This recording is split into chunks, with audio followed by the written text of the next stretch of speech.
Beatleplaces Podcast. A splendid time is guaranteed for all. And we've got the receipt to prove it.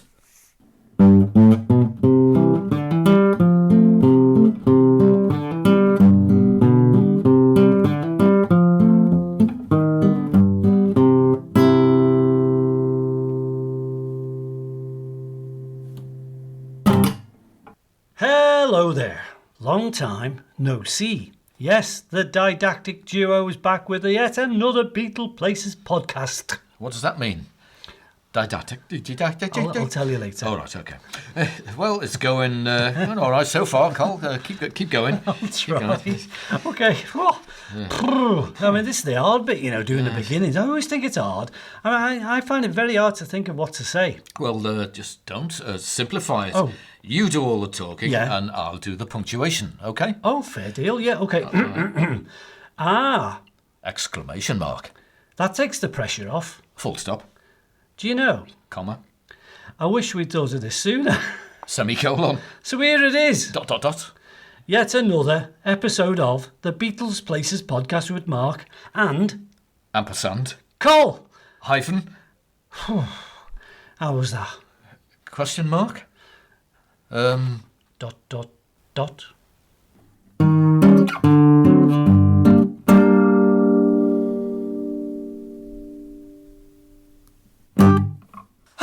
Right. Hello, each and every one of you in order of height, starting in the middle. Yes, as Col nearly so eloquently put it. Sorry about that. I think. It's time for another BPWMAC, which stands for Beatleplaces MAC. Or in other words, the Beatleplaces Podcast with Mark and Col. Another chance to dispatch and debate more Beatles features, fun facts, and endlessly celebrating just how great the Beatles are and the town they came from. And while we're waiting for our MBEs to arrive from the Queen or Amazon, Yep, anytime soon, out the oven, we'll enjoy your company, several cups of tea, imported ginger nuts in Col's front parlour this fine day or evening. So let's begin. Hello, Col. Hello back. Yep, it's another soiree here at Casa Col. And once the show's over, maybe you'll be soiree you bothered. I'll get my money back on that joke if it doesn't get a laugh. Is it a joke? Is it? It was, apparently. It's what's said on the receipt. It's Beatleplaces podcast time again, folks, with all your favourite Beatle bits and bobs. Ain't that the case, Mark? Certainly is. Affirmative, good buddy, 10-4 and all the rest.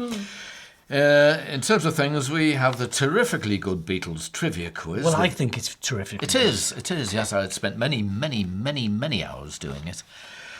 With more questions than you can shake a ginger nut at. Why do you want to shake a ginger nut at? We have this month in Beatle history, a ponder over what happened to the band in any month of my choosing. They're also notwithstanding... Or you could sit down, if you like.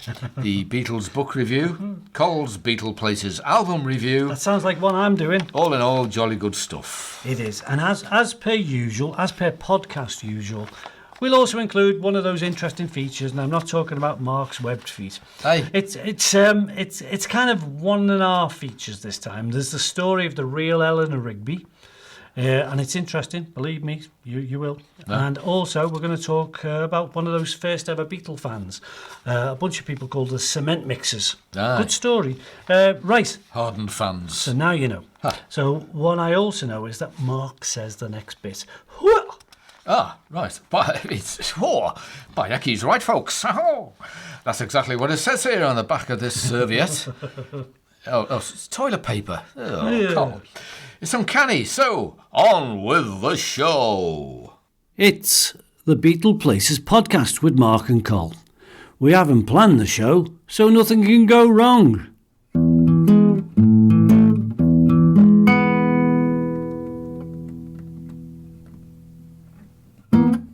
So, we've arrived, we've unpacked, and now all we need is a minibar to raid for the obligatory Toblerone. But instead, you can enjoy, or we can enjoy, or we can endure, or you can endure, if you like the first regular feature that we usually have on this Beatleplaces podcast with Mark, besides Mark or me, and that's the terribly tricky Beatles trivia quiz. So I'm going to hand over to Kid Dynamite. The one. He's not here, is he? You know, remember him. The one and only. Thank goodness for that, Mark Glenister. Yeah, there's only me, I think. There is only one of you, yeah. Thank goodness for that, yes. Thank you for your support. I'll always wear it. Back to front, but that's part of the fun. Time, folks, for the Beatleplaces Trivia Quiz. Another fiendish collection, twiddle my moustache, of fabulous Fab 4 questions to scratch your head to, or anything else you want to scratch. So we'll start off with the Beatleplaces Trivia Quiz. Question number 1. Now, there's multiple choices in this question, really. It's like doing my O-levels again. The film that John Lennon starred in 1966, called How I Won the War, where he wore them glasses and stuff. And it's a lot of war film. But I want to know who was also in the film, along with him. Okay? Great question. There's about 6 or 7 other well-known actors in the film. So what I want to know is... Good one. Who else was in the film? Good one. After he made the film, he said he'd been looking for a reason to leave the Beatles since he made the film, but he didn't have the guts. He didn't know what he was going to do after making the film, and if he left the Beatles, so he didn't know what to do. So. He wrote Strawberry Fields while he made the film, didn't he? So, good on him. He kept himself busy. Yeah. So, question number 1, How I Won the War, 1966. Who else was in the film with him, okay? Right, question number 2. In 1961, Bob Wooler. This is before they sort of started becoming famous. Bob Wooler was the MC at a lot of the early gigs that they did. And he wanted the group to make a dramatic entrance. I'm thinking, what do you do, land? So what I want to know, he had a few ideas. What I want to know is, what piece of music did he play for their entrance before the group appeared on the stage? Sometimes he asked them to play behind the curtains before the curtain rose. Yeah. Other times he played a piece of music as an entrance. So what I want to know is, what piece of music did they play before the Beatles came on? Right. Because the girls would start screaming... and mainly for Pete Best, because he was the good-looking one. They did? Yeah. And he was nearly pulled into the audience one time. That was the start of Beatlemania, really. Where I would say got so, carried yeah. away. I would say so. So what I want to know is, what was the piece of music that Bob Wooler played at some of the early gigs for them to make a dramatic entrance, even? Finally, question number 3. In Liverpool, there's a shop called Lewis's, or there used to be, with... the building's still there. The building is still there. It's not a shop. No. It's some kind of apartments and hairdressers thing and gym and stuff like that now. And there's a statue on the corner of a naked man called Liverpool Resurgent. And a lot of people used to meet under there. Meet under Dickie Lewis. Yeah, we don't call it Resurgent, whatever. No. I call it Dickie Lewis. Dickie Lewis. Yeah. And on the top of floor of that wonder why. Shop, Lewis's department store, sold everything, was a club for the shop staff. And one evening they had the Young Idea dance for the shop staff. And what I want to know, the Beatles played there, and what I want to know is, what was the name of the club? All right? He got you there now. No. What was the name of the club? The top floor of Lewis's department store that the Beatles played at. Maybe more than once, I don't know. So the 3 questions. How I Won the War in 1966. John Lennon was in it. I want to know who else was in the film. Okay? Yeah. Question number 2. Bob Wooler was the MC at a lot of the early gigs and wanted the Beatles to make a dramatic entrance. And what I want to know is, what was the piece of music that they played? That's a good question. All right. Should I know that? I should. You might do. A well-known piece of music. And finally, what was the name of the club at the top of Lewis's department store that the Beatles played at for the Young Idea dance? I don't know the year, I'm afraid, but it was early 60s. We talked about where they played. They played in some like wardrobes and all kinds of weird places. Didn't play in mine. They played hither and thither. Did they? And which song is that? We'll talk about that later. But wow, yeah, right. good selection there. Well done, you. Well, thank you. There we go. All right, so no cheating now. I don't Okay. want any Googling the answers or ringing up Paul or Ringo or looking in the Encyclopedia Britannica or wherever. So good luck, and let's see how you fare with those teasers today. Well, that's the best part of the show over with now, and I might as well go home, but we'll carry on a little bit longer. We'll move right along with my co-presenter. Hello. And hello. Hello. Our semi-pro hand glove model. Da, da, da, da, da, da. Don't do that, please. Col, with our other regular feature, the Beatleplaces Album Guide to the Fab Four. This time, it's the 1966 album Revolver, a big turning point in their career.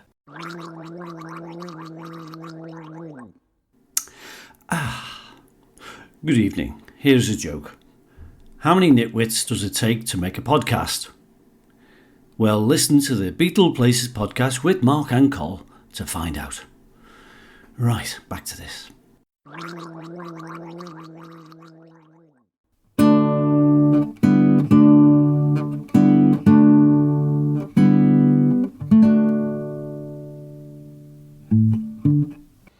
This is Beatleplaces Podcast with Mark and Col, and now we're talking about the Beatleplaces Album Guide to the Fab Four with your friend and friendly neighbourhood, Col. Hey! Thanks very Mark. Cheers all right. to Mark for his Beatles trivia quiz. My God, so some of those questions. He has promised prizes in future episodes. Have but I? The last time he did that, he ate the licorice all sorts before he came here. So it's my turn to give you Upset till me now. on this show to give you the Beatleplaces album guide to the Fab Four, and we're doing them in order. And this time it's that astounding album, Revolver. Aye. Revolver was recorded April 6th to June 21st, 1966, and it was released in August 66. So that was quick by anyone's standards. Yeah. I've taken longer to sort out my sock drawer than that. Naturally, it went to number one around the whole entire world and beyond. So, Where? Walthamstow. Ah. The tracks on the album, the old vinyl album, were in this order. Side 1, Taxman, Eleanor Rigby, I'm Only Sleeping, Love You Too, Here, There, Everywhere, Yellow Submarine, She Said, Side 2 was made up of Good Day Sunshine, And Your Bird Can Sing, For No One, Dr. Roberts, I Want to Tell You, Got to Get You Into My Life, and a great one at the end, Tomorrow Never Knows. What a lineup. So there's even 3 George songs in there, and the magnificent Tomorrow Never Knows, and one of Paul's favourites himself, that he personally likes himself, all on his own, is Here, There and Everywhere. He likes that one. Have I not mentioned that before? Talk about a bar being raised, and that's the band. This is the band trying to up their own abilities. So this is them at the height of their musicianship, their songwriting skills and everything else. 7 albums to date, at a rate of about 2 a year, plus the singles and the touring and the TV and all the radio stuff, and they were getting better.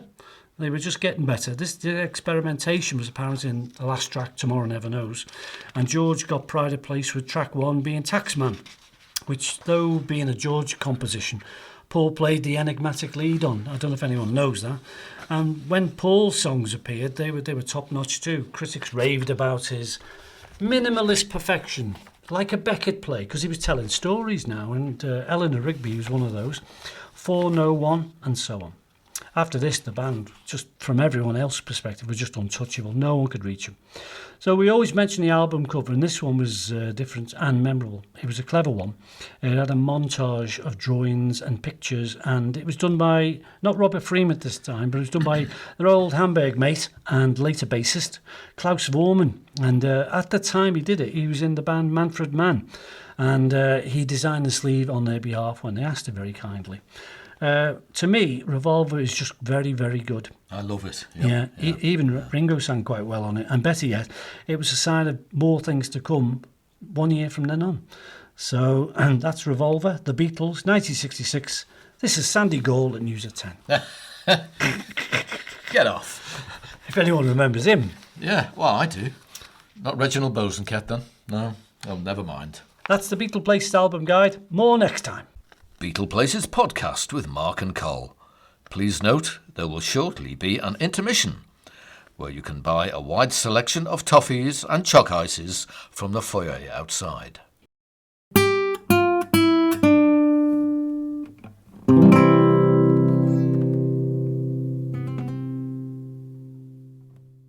Hi everyone, this is Beatleplaces Podcast with Mark Col, summarised as BPPWMAC.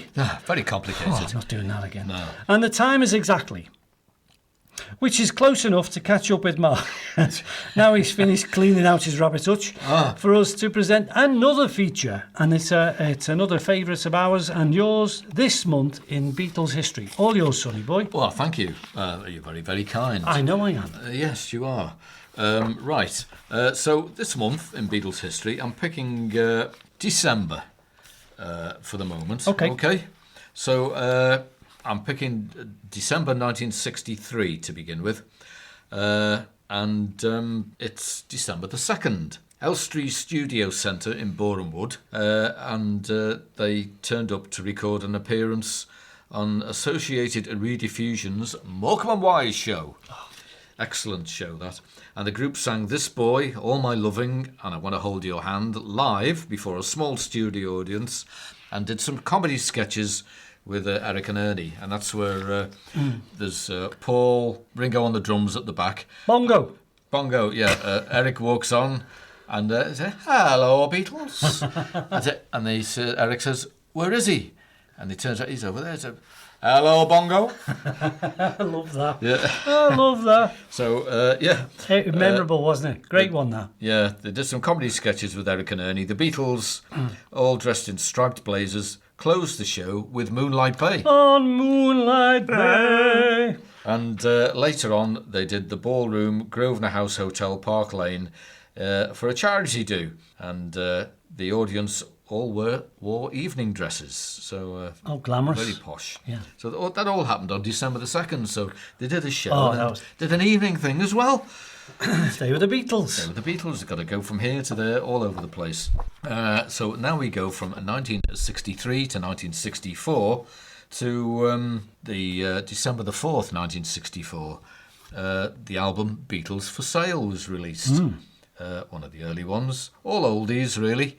They didn't, they did a little bit of new stuff, but quite a few of them were old Well, ones. they had a full agenda, let's be honest, and the time to write Very busy. was going to prevent them. But look what they did when they catching up. We only just talked about it. Yeah. Look how well he did. So no harm done. And because on December the 8th, 4 days after the album was released in the UK, George visited Ringo in hospital because he wasn't very well. It added more to the security problems of the hospital there, with fans trying to sneak in with George.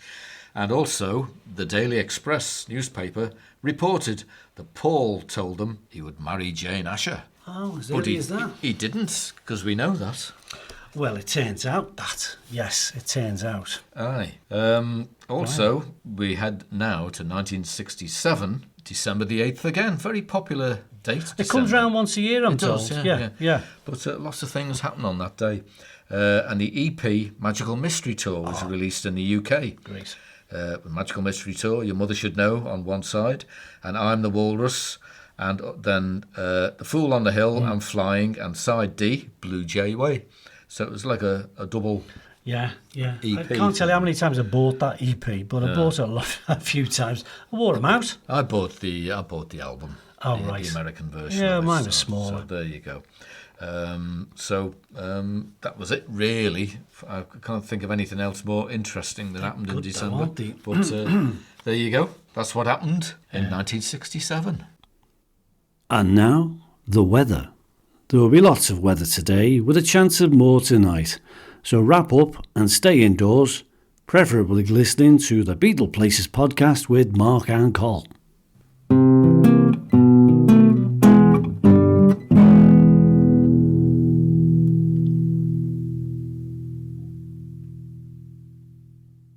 Excellent stuff, and all true, Mark tells me. Oh, aye. More this month in Beatle history and none. Welcome back anyway, one and all, to the regular show and regular stuff. And for your delight, we have another feature. We have a regular feature, and I haven't been this regular since I went on my fig-roll diet. Aye.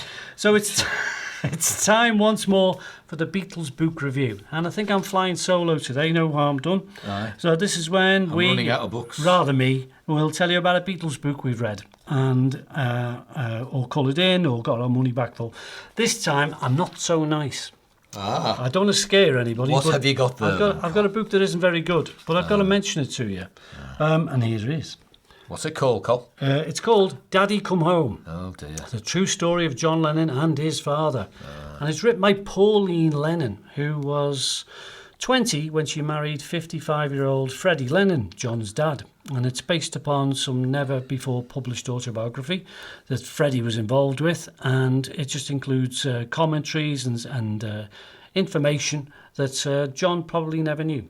What I noticed was, I got it because I wanted to have a complete understanding. I like people's points of view. I thought I must get this sort of story understood from everyone's perspective. And I was doing the Beatles family tree at the time. And what I noticed was Pauline Lennon was basically, as a legacy to her husband who died, she published this quite late on. And it came out in I'll get the year right.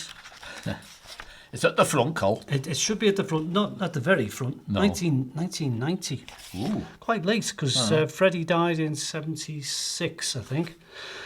And there we are. There's a picture of Fred on the front. So there is. John and Fred didn't get on so well, but what bothers me is it's very inaccurate. It's very it's got the order of things in the wrong order.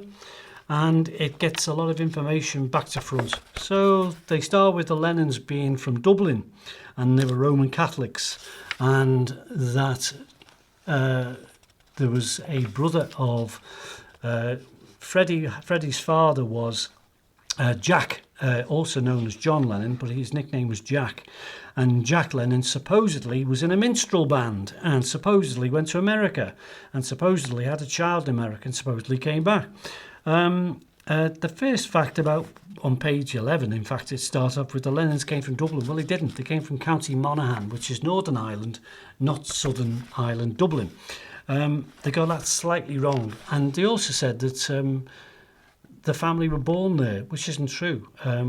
What happened was we had a Patrick Lennon, and Patrick Lennon's son came to England, and he had 4 or 5 kids, and that included John's great-grandfather, John Jack Lennon. So a lot of stuff was just wrong, just annoyingly wrong. They also mentioned about Freddie Lennon's mum being a lady called Mary Maguire. Nickname was Polly, which is a pet name when you have a name like that in Liverpool. They said she was Irish, and she wasn't. She was born in Liverpool, so it kind of began to grate as a start. I'm only on page 13 by this time, and I'm thinking, I feel like throwing this away. But for the sake of clarity, folks, and for the sake of bias, I'm telling you that this isn't worth buying. It's a poorly written second-hand version of somebody's life, and it should have done more and said more and been more honest. Especially from Fred's perspective, which never seems to get noticed, because he was the father who went away and left John when he was very, very young, and should have done more, but he didn't, and came back when his fame arrived. So it's kind of annoying that he didn't bother too hard, too much. A few facts were about Freddie's dad, who, like we said, or it was said, was in a minstrel band. There's only one picture of him, and it's like him being stood on a stage with a friend who was dressed like a minstrel. But John Jack Lennon wasn't a minstrel. And from all the evidence I've found out, there was no such minstrel band in that era when John Jack Lennon was single. He was married, he was a clerk, he was a railway clerk. He moved from Liverpool to Warrington and back again. He had 2 or 3 marriages, and he lived most of his life around Liverpool, so he didn't roam. And if there was any music, he was probably just singing in pubs. So unfortunately, Pauline Lennon's version of events, Daddy Come Home, isn't quite true as a story. It's a miss. It's not a hit. It's a miss, and a poor miss at that. Probably 3 out of 10.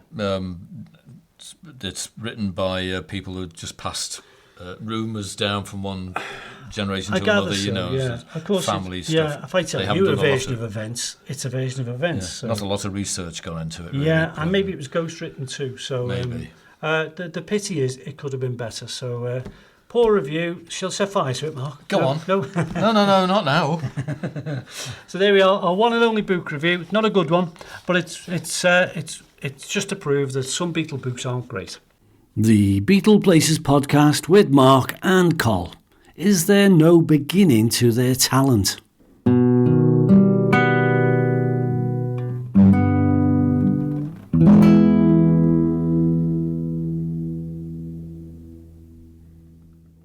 Okay, Beatle peoples, it's feature time now. Col is here with his 90-piece euphonium orchestra and triangle to sing in the key of L, followed by X and Z. The Flight of the Bumblebee. Are you ready? That isn't the Beatles introduction song, was it? No. Only kidding. Don't worry. Sit down again now. Seriously, Col is a bit right. Here he is with two featurettes. First one about the real Eleanor Rigby. And then after a half-time orange and a rub down, he's going to talk about the very first Beatle fans. Okay, Col? Cheers, and thank you, and I appreciate that, and here's £5. Thank you, again. Yeah, little feature, little mini feature. I like this. If anyone knows anything about the Beatles songs, they can sing Eleanor Rigby pretty much all the way through. And Eleanor Rigby was a person. Now, the coincidence with that is that there is a gravestone in John's neighbourhood of Woolton, which St. Peter's Church. And St. Peter's Church has a graveyard, and coincidentally it was found that on one of the stones is somebody by the name of Eleanor Rigby. It's always created that thought that maybe the band came up with the name from remembering playing around there as kids. It's a myth. Possibly. It could be true, possibly. We're in the middle. We don't know. No. So this is really a story about somebody called Eleanor Woods. So the Beatles song Eleanor Rigby in a belated history of the Eleanor Rigby gravestone in John's neighbourhood of churchyard of St. Peter's, very well known. But there are some unknown facts which need to be uncovered, as it happens, about the lady in question. The gravestone, if you really look at it and read it, reports that Eleanor Rigby was the beloved wife of Thomas Woods. So really, she was, as I figure this out, Eleanor Woods, when she sadly died in 1939. She herself was born in 1895 in a little village of Much, Woolton, which was the old name of Woolton, where John came from. Her parents were Mary Elizabeth Rigby and an Arthur Whitfield. So really, her real name, as a maiden name, was Eleanor Rigby Whitfield, up until when she married around 1930. So her own father died in 1895, and her mother remarried Richard Heatley in 1911. So as a stepchild, it gets complicated. I hope somebody's making a flowchart of this. She could have been remarried as Eleanor Heatley. Yeah, could have. But records show Eleanor stayed there and lived there with her husband Thomas Woods at the time of the late grandfather John Rigby and the extended family, which was in a place called Vale Road, where a lot of Beatle things are, 8 Vale Road. And the previous landlord of the house was, coincidentally, a Mr. Mackenzie. Now that's in the song, isn't it? Husband Thomas was a foreman on the railways based at 24 High Street. Now the weird thing is, there's no train station in Woolton, but it does seem odd. They had one child, and she was called Doris. Not very poetic name, but there she is. And sadly, she died about 2 years of age. Eleanor died herself at 44 of a stroke. And it does seem that Grandad John was determined to keep the family and Eleanor's last given name as Eleanor Rigby Woods. But it could have all been so different if her granddad hadn't bothered to keep the family name alive. So we're talking about Eleanor Rigby, stroke Woods, stroke Heatley, stroke something else. My name's probably in there as well. Paul wandered through the graveyard, didn't he? Sort of he did. Backwards and forwards, and he might have seen the gravestone, might not, might have triggered something. Everything could have been subliminal. So, who knows? So thanks, Mark. That's my first feature. I think it's fair enough. We should revisit the quiz questions that Mark raised earlier. Absolutely. If we get permission from Mark, and he's given me the nod, here we go.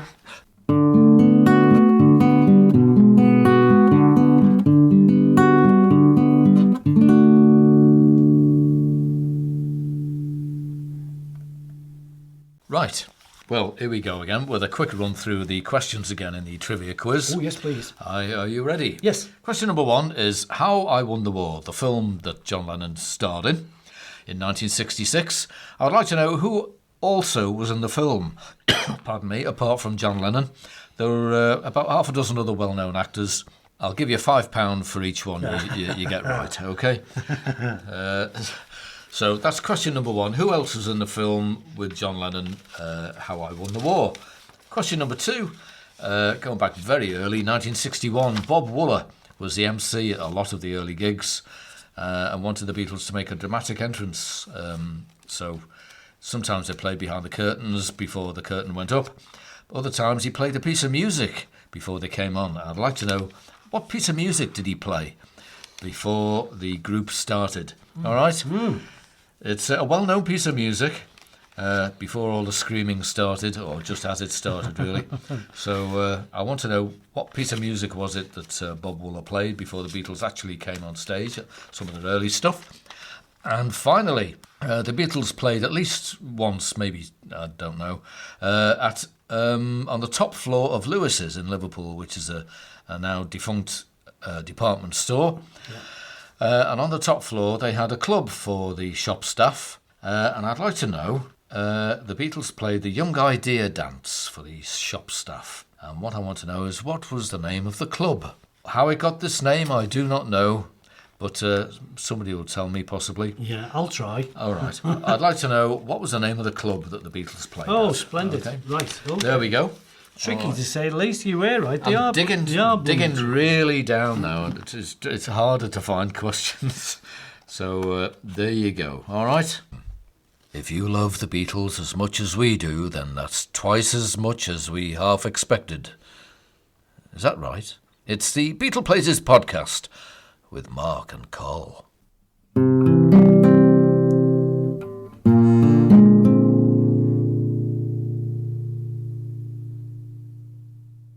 Thanks very much, Mark. Hey. He's good at these tricky questions. I wish he'd answer a few. I've got a headache now. And he's got a headache, so he's got there with a big wet towel on his head while I do the next feature.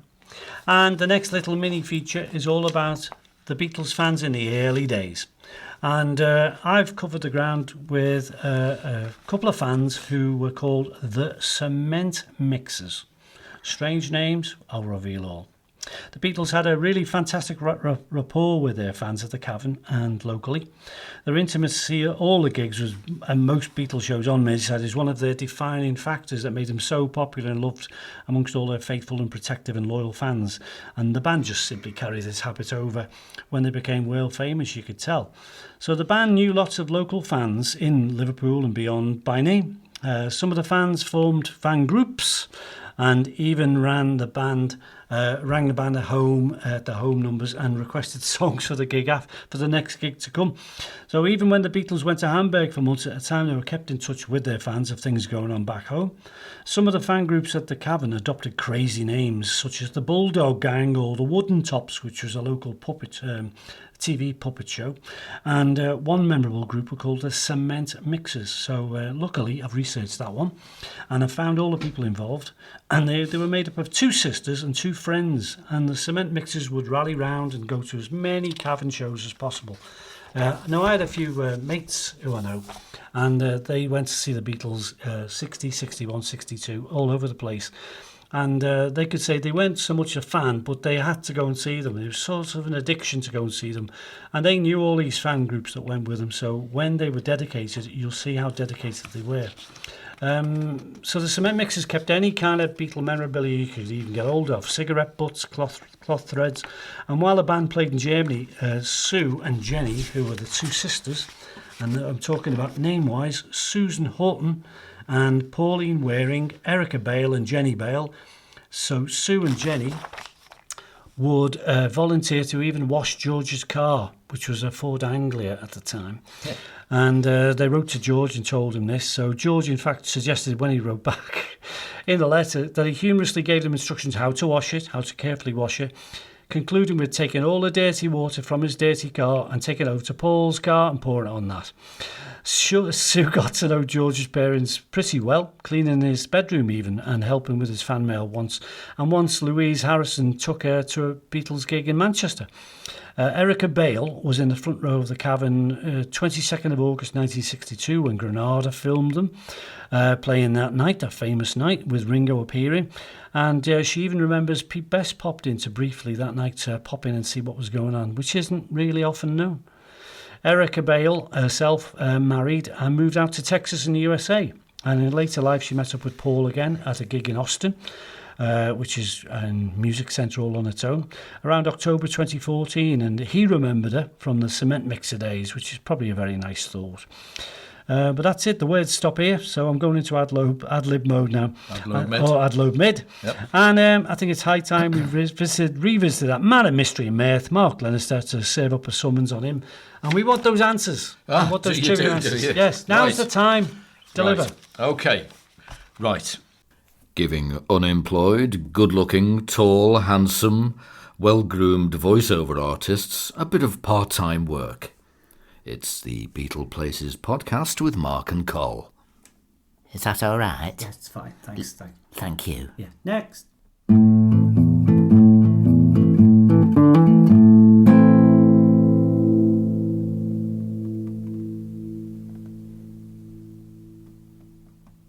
Okay, Beatles trivia quiz answers.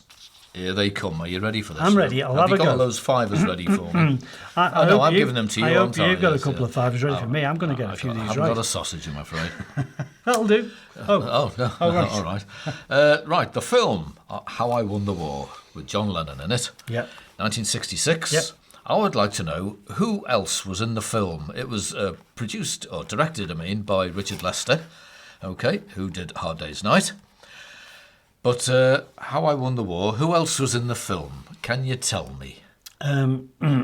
Yes, I think I can. Go on, then. Michael Crawford, Excellent, well done. Roy Kinnear, Yes. and a fella called Lee Montague. Yes. You've been reading my notes. I watched the film. Ah. It's an anti-war film, really, It is, isn't it? yeah. It's a very good one. It was on telly just the other week. Yeah. I can't remember anyone else, but there's bound to be. It was sort of it's like Beatles sort of actors that followed them around. Roy Kinnear was in 2 Beatles films that I know of. Yeah. And Michael Crawford was in Some Others Do Have 'Em, and also The Phantom of the Opera. Yeah. Excellent. I love Michael Crawford. Roy Kinnear is a well-known comedic actor. Yeah. And Lee Montague, smallish fellow, dark hair, if I remember rightly. Yeah. In quite a few films and stuff as well. He Just one of that gang you kept on seeing in British movies. There's also Michael Hordern. Sir Michael Hordern now, well-known actor. A fellow called Jack Headley. Yeah. And another man, I don't know, called Jack McGowan. I haven't heard of him before. No, but, came and went by the sounds of it. So there was Michael Crawford, Roy Kinnear, Lee Montague, Michael Hordern, Jack Headley and Jack McGowan were the main people in the film. Okay, well done. Here's a fiver. I'm in the money. One of those big £5 white ones. Because after making a film, John said he'd been looking for a reason to leave the Beatles since he made the film, but he didn't have the guts because he didn't know what he was going to do, really. But kind of changed his mind, didn't he he? Changed his mind a little bit and got a bit fed up, and then found he had a direction again. Yeah, he had a respite, I reckon, like most of them needed. So right, so that's question number 1 out of the way. Okay, question number 2. Yeah, back in 1961, Bob Wooler was the MC at a lot of the early gigs and wanted to make a dramatic entrance for the Beatles. So, what piece of music did he play before they came on the stage? Introductory music as a sort of a thing. Okay, I thought initially Ride of the Valkyries. You're not far off, really. It's a piece of classical music. Is it the William Tell Overture? It is. Well done. Yes, have an apple. Hang on, no, I'm not having that apple. No, I'll put it down here. Thanks all very right, much. okay. I hate it when you're not here. Yeah. Yep, he played the William Tell Overture. Put that crossbow down. Which was also the theme music to The Lone Ranger, wasn't it, I think? Was it? No, it wasn't. It was Ivanhoe, was it? Or I can't remember now. Early 1960s, it was 1950s theme tune, but the William Tell Overture by Rossini. was played by Bob Wooler before the Beatles came on the stage. Yeah, okay? it doesn't seem to fit, but I suppose at the time it was a good idea. Yeah, and finally, question number 3. What was the name of the club on the top floor of Lewis's in Liverpool, the famous department store, which is now changed into flats and a post office? A velodrome or something, I don't know. Lost track. Something else, a gym. So the Young Idea dance for all the shop staff, the Lewis's managers put on a dance for the shop staff, and the Beatles played there. I'd like to know, what was the name of the club? It's got a number in it. It has got a number in it. Was it 625? No. Because that was the lines in the telly at the time. There was a 625 club. That was in this diary thing here somewhere. It's a number though. It was. You got 2 of the numbers correct. Oh come on, you can't do that. I'm not playing the lottery. I've no idea why it was called this, but it's called the 527 Club. Okay. Maybe it was ran from 5 to 7 of an evening. It could have done. After the shop shut, maybe at 5 o'clock. It was a big hit. Apparently Possibly. the gig was good. Yeah. So the 527 Club, that was the name of the club on the top floor of Lewis's in Liverpool. Wow. So there you go.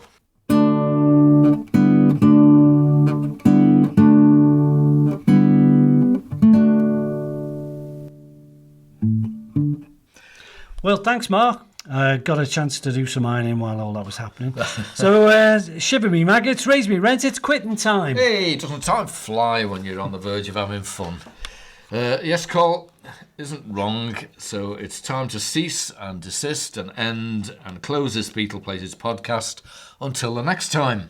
That's what the court order says anyway. Aye. The man's outside now with his big mallet.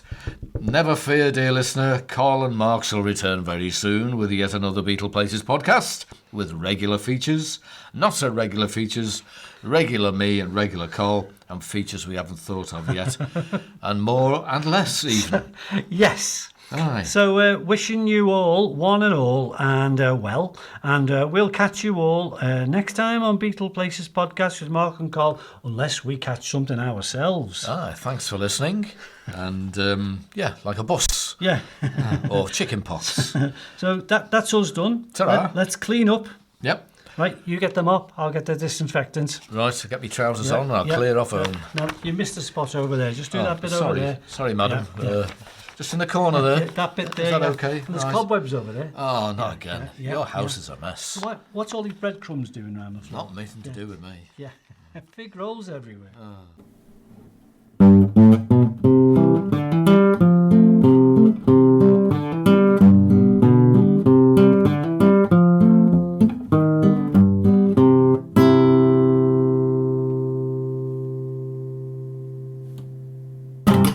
Thanks for listening to the Beatleplaces Podcast with Mark and Col. We hope to see you again real soon, and don't forget to visit the gift shop on the way out.